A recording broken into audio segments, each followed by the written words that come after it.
We're in chapter 22, section 5 of your United States history book. We're discussing World War I, and this chapter being the war is won. And so we're going to go over the American forces arriving in Europe, the German offensive and the counteroffensive against Germany, onto Wilson and his 14 points, and the victory for Allies. As you remember now, Woodrow Wilson during this time was declaring neutrality for the first couple years of the World War I in Europe as it was going on. And some things that brought us into the war were very detrimental to the United States at that time, and we knew we had to go to war. One of them, that basically the German submarines were sinking our ships unrestrictedly, so. And then on to the Zimmerman note, which was a secret telegram from Germany to Mexico, basically asking Mexico to go to war with us on their side, so that definitely would infuriate the American public. And indeed, they were ready for war at that point, realizing that Germany had already, in a sense, declared war on us. So Germany, you can see here these pictures. This is after the war was won. You can see the tanks as we brought tanks in and onto, look here, poison gas. This was the first war where they used poison gas, wearing gas masks and such. And this was the first war that the airplanes were used in war. So, and tanks, first war of tanks, first war of tanks, first war of airplanes, first war fought in trenches, as the midst of these trenches, although other wars I'm sure did, and poison gas, first for a lot of things in World War I. So let's begin. American forces arrive in Europe. The war is not going well for the Allies. For the Germans, the Allies are not going well for the French and the English, and the Germans actually were almost coming through in victory. So in 1914, the German troops had overrun Belgium and part of France. So Germany is coming into France, taking over Belgium. The German troops had come within even a few miles of Paris. So here they are, almost overtaking the capital of France, which is Paris. In 1915 to 1916, the battle was pretty much deadlocked, and both of the sides had dug in and millions of soldiers were in trenches. In 1915, Germany had introduced this poison gas. And in 1916, at Verdun, a French fortress city, Verdun, one of their historic sites, fortresses, the French had forced the Germans to retreat. But at the Battle of Somme, the British introduced the tank, a new weapon. But in the midst of all this, Germany had some great accomplishments, let's just say that. The Battle of Jutland, the British had crippled the German fleet, but 1917 still looked very grim for the Allies. So here we have at Verdun, the French had forced them back. At the Battle of Somme, the British had brought in their tanks, a new weapon, and so that the Germans were not familiar with. The Battle of Jutland, the British then had crippled them, but despite all these accomplishments of the Allies, it still looked very grim for them, for the Allies. Look at these pictures of the gas masks they wore back then.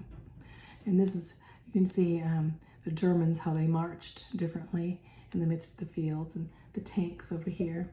Here they're checking their feet. It's very important because in the midst of them going through different areas of marsh and everything, they could definitely get infections and all kinds of things. It's very important that their boots, that they had good boots in war times. Aiding the Allies. The United States Navy was mobilized on the day that the war was declared and soon found itself in the center of action. So we mobilized our Navy first. The American fleet then helped lay great minefields across the North Seas, and this would curtail the German submarines. So Americans went in and they put mines. Where the Germans submarines were, they put the mines in there so that as the German submarines would come through, they can be blown up by these mines. So Americans, we helped by doing that. The United States Navy's greatest contribution was made by its fast destroyers that combated the U-boats. The U-boats are the submarines, making it possible to get men and supplies across the Atlantic. So our fast boats, so our fast boats picture here is that went in there, fast destroyers went in, we could actually curtail the submarines. At this point, remember the Allies were losing on the Marine front, on the front of their Navy. Even though they had a great Navy, they were not used to these U-boats, or these, they're called undersea boats, these submarines of the Germans. The American Expeditionary Force. So President Wilson appointed General John J. Pershing to be the commander of the American troops in France.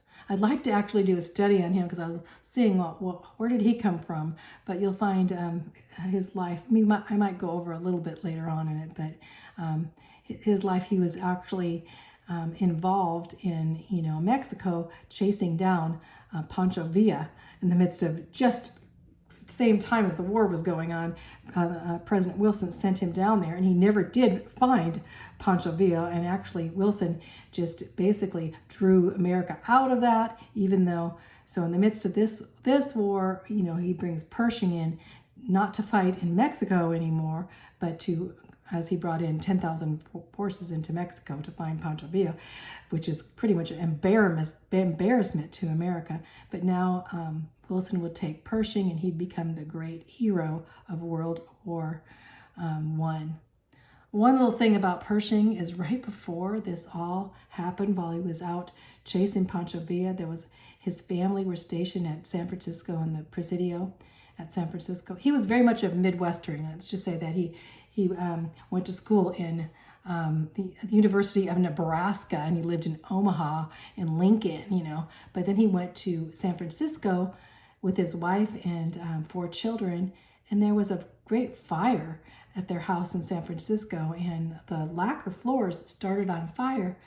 And when this happened, it actually killed his wife and his 3 of his daughters that died of poison inhalation from the lacquer burning. Can you imagine that? And so he had one son that was a baby. Basically, his son, his sister raised his son as he went into war. So going into war at this time, he had the great defeat of not able to find Pancho Villa in Mexico, of one thing, and basically causing turmoil in the Mexican-American relationships, right? And now bringing in to be the head, despite losing your family, and now he's going to be the head of the Expeditionary Force, the highest general of the United States Command in World War I. So, wow, quite a deal. So anyway, Pershing, he was known as, can be known as a famous general, although there's some things even towards the end that he didn't do just totally right. But anyway, he's going to be known as a great hero. And so now we have this American Expeditionary Force called the AEF that will go in to fight. And General Pershing arrived on June 1917, and these American troops would follow him. In 1918 now, American troops were arriving at the rate as 300,000 soldiers per month arriving into Europe. And by the end of the war, there'd be 2 million American soldiers, and they called them doughboys. You can look up why they're called doughboys. I am not so sure, it was just a nickname that stuck, I guess. But anyway, and there were several Black American combat units. The 369th Infantry Regiment was an African American regiment, right? Here's a picture of them. It's kind of another thing about Pershing. He was very supportive of the African soldiers. He, in fact, as he was growing up, he actually taught, Black American schools at one time, so he was very much into supporting African Americans in America. Not only that, in the services too. So, and some people had made fun of him to calling him names in the midst of all this, Black Jack or something. I can't remember what, but anyway, it ended up to be a nickname, but it wasn't a derogatory one. So, in fact, he was as a general, he was very good at being a general. He was very strict, but he was a good general. So, some pictures there. This is our General John Pershing. So, air warfare happened during this time. It debuted in World War I. Before this war, in other wars, we never had airplanes, right? So the early airplanes were used mostly first to scout an enemy. They'd fly over to see where the enemy troops were and where they were hiding, right? And then they started fighting with pistols and rifles, and even throwing bricks and wrenches out of the airplanes at each other. Can you imagine that?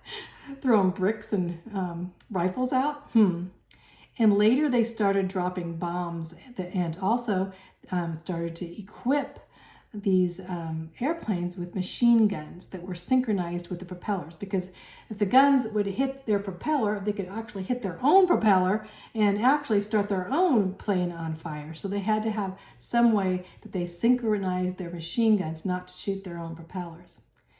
The pilots who downed 5 enemies were called aces. And so America's actually had 22 aces, and the most famous American ace was Eddie Rickenbacker. His name was Edward Vernon Rickenbacker, but they called him Eddie. And he lived 1890 to 1973. He destroyed over 20 enemy planes and several balloons. But let's just say, that was a great ace, one of our American aces. But when you look at the German Red Baron, during his time, of course, he was basically in the war before America, 2 years before, but Manfred von Richthofen, and Richthofen was called the Bloody Red Baron, and he was the top scoring flying ace in World War I. As a Germans, he shot down 80 aerial victories between September 1916 and his death in April 1918. So 80 compared to 20, you can imagine. So Germany had airplanes too. Here's a picture. It's supposed to be the Red Baron picture. I don't know if this one is an actual picture or not. But anyway, you can see the pictures of Eddie Rickenbacker, and you can see how they shot, from their airplanes at first. The German offensive, Russia withdraws. A big happening at this time. Remember, Russia was with the allies of England and France at this time. And Russia was run, basically when I say run, they had royalty at that time of the Tsar. So Tsar Nicholas had actually been in power at the beginning of the war. The early 1918 World War I was a crucial point, and the Central Powers may win the war, so it was bad at this time. On top of this, Russia would have to withdraw from the war, making things worse. So as November 1917, the Bolsheviks, so they were communists, the communists are coming. The Bolshevik Communist Party came into Russia. The Communist Party was led by Vladimir Lenin, came into power. And we can't go into Russian history, basically taking over, Russia. The Communist Party took over the royalty of Russia. The Tsar Nicholas and his whole family were murdered during this time. And as we see, great things were happening. When I say great things, great atrocious things were happening in Russia during this time. Plus, they were trying to fight World War I. So, Lenin came in. he wanted to concentrate on his new communist state instead. So he signed an armistice with Germany and withdrew his troops. So this armistice was called the Treaty of Brest-Litovsk. Brest-Litovsk, or Litovsk, I can say that right. I wish I could say it with a Russian accent. Brest-Litovsk, like that. Made peace between Germany and Russia. So this was very important because at this time, Russia would withdraw from being with the Allies. And so now Germany, instead of fighting both Russia on one side and fighting the Allies of Germany and France and the Allies on the other side, now they could focus on the Western side, not both. But, so Russia recognized the independence then. So now Germany comes in, and now Russia had to recognize the independence of the Ukraine. The Ukraine actually went into German control. Georgia and Finland, and Russia also gave up Poland and the Baltic states of Lithuania, Latvia, and Estonia, and they gave them all to Germany. So Germany now was controlling Ukraine, Georgia, Finland, Poland, at this time, giving up Poland and the Baltic states, saying that they're going to be independent, but in this way, Germany having a hand on them, and ceded the lands of Turkey to the total losses constituted that Russia had lost 1 million square miles. That's a lot of miles. And a third of its population now, or 55 million people, now were not under Russia's rule, but now close to being under German rule at this time. And a majority of its coal, oil, and iron stores also, and much of its industry. Vladimir Lenin bitterly called the settlement the abyss of defeat, dismemberment, enslavement, and humiliation. So despite him surrendering, things were not good for Russia, in the midst. They were at turmoil under the communist rule, and now they had lost all of this land to German control, which was quite a bit. All this land and all of its people and a lot of supplies now were under German control for them signing this treaty, so-called treaty or armistice with Germany, Brest-Litovsk. An agreement between Russia and Germany to stop fighting on the Eastern Front. Russia gives up land to Germany, and a truce is called. Lots of land. Paris now is going to be threatened. So Germany, hoping to win by the shifting to the Western Front, they don't have to fight Russia anymore. Could the Allies, Germany could now fight the Allies by reinforcing all of their troops to the Western Front. And even though the Allies could be reinforced by fresh American troops, Germany felt they needed to all-out attack the Western Front before America got their troops here.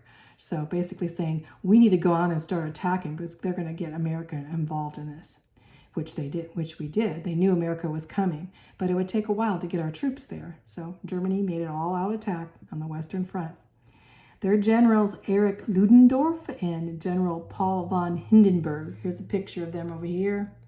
Hindenburg and Ludendorff were leading, and Germany was engaged now with the British and French forces relentlessly in March of 1918.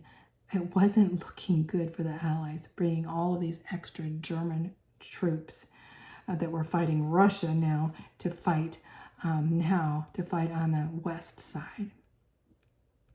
Both sides used heavy artillery, poison gas now was used, flamethrowers, hand grenades, and machine guns. All these things were used in World War I now, with the poison gas being a new thing. And now we have machine guns. It's a lot of these new type guns, especially with Germany. Germans bombarded with long-range guns called Paris guns because now they're trying to bomb Paris and take over Paris. And so they had these new long-range guns that could shoot 75 miles away. Can you imagine that? those are some guns.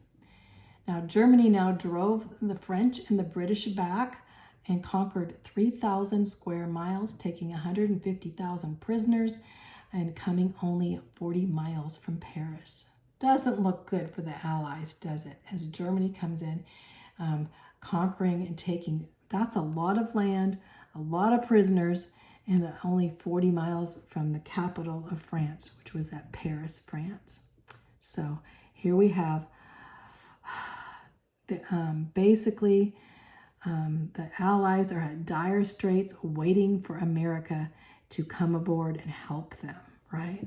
Here's the pictures of some of their, here's a German, he wasn't actually shot out of there. There's a picture showing how big the cannons were, as big as a person, and how these, here's a picture of this big, big Paris gun right here.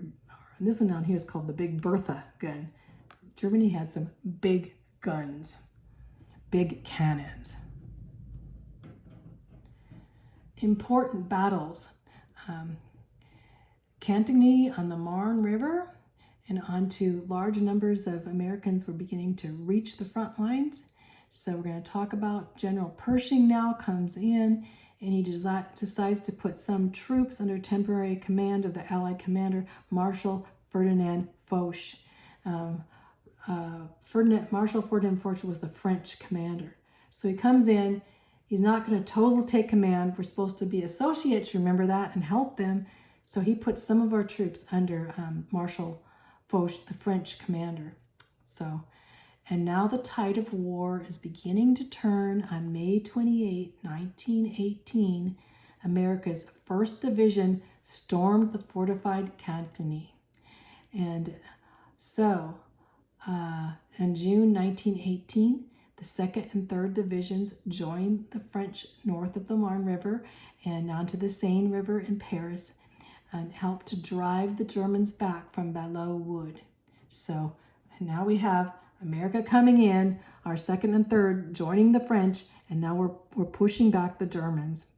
In July of 1918, American forces helped to stop the German advance at Chateau Thierry on the Marne River. So here we have, Americans coming to the rescue. With this victory, the force of the German offensive had been over. So Germany were putting out their all-out effort on the offense, and now Americans had come in, pushing them back. So now we have a counterforce. We have counterforce of Germany, but we have this whole thing. Now the war is actually changing because of American troops showing up. So let's go on. Counteroffensive against Germany now. So now we're not just on the defense, but now the Allies with America could take the offense. So in 1918 of July 18th, 1918, Marshal Foch, and he's the head of the French army, launched a counter-offensive attack to push back the Germans from the river there, the Marne River. So another American force helped attack against the Hindenburg line and the German defense line, which were just full of trenches and dugouts. So here we have the American force coming in against the Hindenburg line, against the German defenses, coming down to the trenches and dugouts and fighting with Germany. The American forces captured St. Mihiel. It's a strong fortification that Germany held since September of 1918. This was a major accomplishment, that the Americans could go in and take this fortification that Germany had already taken and now take it back. So this was a major blow to Germany. So General Pershing, with 9 American divisions and 4 French divisions, in just 3 days' time, swept through the wire entanglements and the fortified ridges and captured this entire area. This is in just 3 days, Americans came in and capturing this entire area. The Meuse-Argonne campaign. So on September 26th, American forces began this campaign, working their way along the Meuse River in northeast France through this heavy, overgrown Argonne forest. It was very hard. A lot of any of our soldiers that were in World War I and had to go through this forest. It was a pretty drastic area because it was hard to see anything. And so they captured the strategic German railroad center at Sedan, 30 miles away from them. So they went in and captured this rail. That was a major accomplishment for America too. The Argonne Forest was heavily fortified with entrenchments and barbed wire and hidden machine gun pits. It was pretty awful, but the Americans went through, as they're going through, gradually taking over a lot of these German strongholds. Over 1 million Americans took part in the Argonne Forest, and basically 100,000 were killed or wounded. So that's a big number too. More ammunition was fired in the Meuse-Argonne than in any other war that we had, even in the entire Civil War. So we used so much ammunition there. 47 days, can you imagine? 47 days of fierce fighting. The Americans advanced only, 23 miles in 47 days. That's very slow. Finally reaching Sedan and destroying the German communication line altogether. So going in, they had to go into Sedan, destroy the German communication. So then the Germans would decide to sign an armistice, which would end the war. So in the midst of all this, Americans come in. You can see the pictures here. Here's the Meuse-Argonne defensive. Americans coming in. Another picture here. And then onto here, you can see where this was. You can see where the Argonne Forest is in green here. Here's France. So it's right, part of it's in the French border and part of it basically in the Argonne Forest coming into German territory here. So you can see this borderline here. So in Luxembourg's here in Belgium. And actually Germany had come into this area wanting this whole area. Was a very Alsace-Lorraine area. Well, basically it was an area that Germany wanted, let's just say. So the Meuse-Argonne campaign. I'm going to stop right there because we're going to finish this up because I don't think I'm going to get it done in time to put it all on one video. But I'm going to really love to tell you about this great hero, great American hero, still mentioned as the greatest hero of probably any war in history, was Alvin York. We'll just describe that in the next video.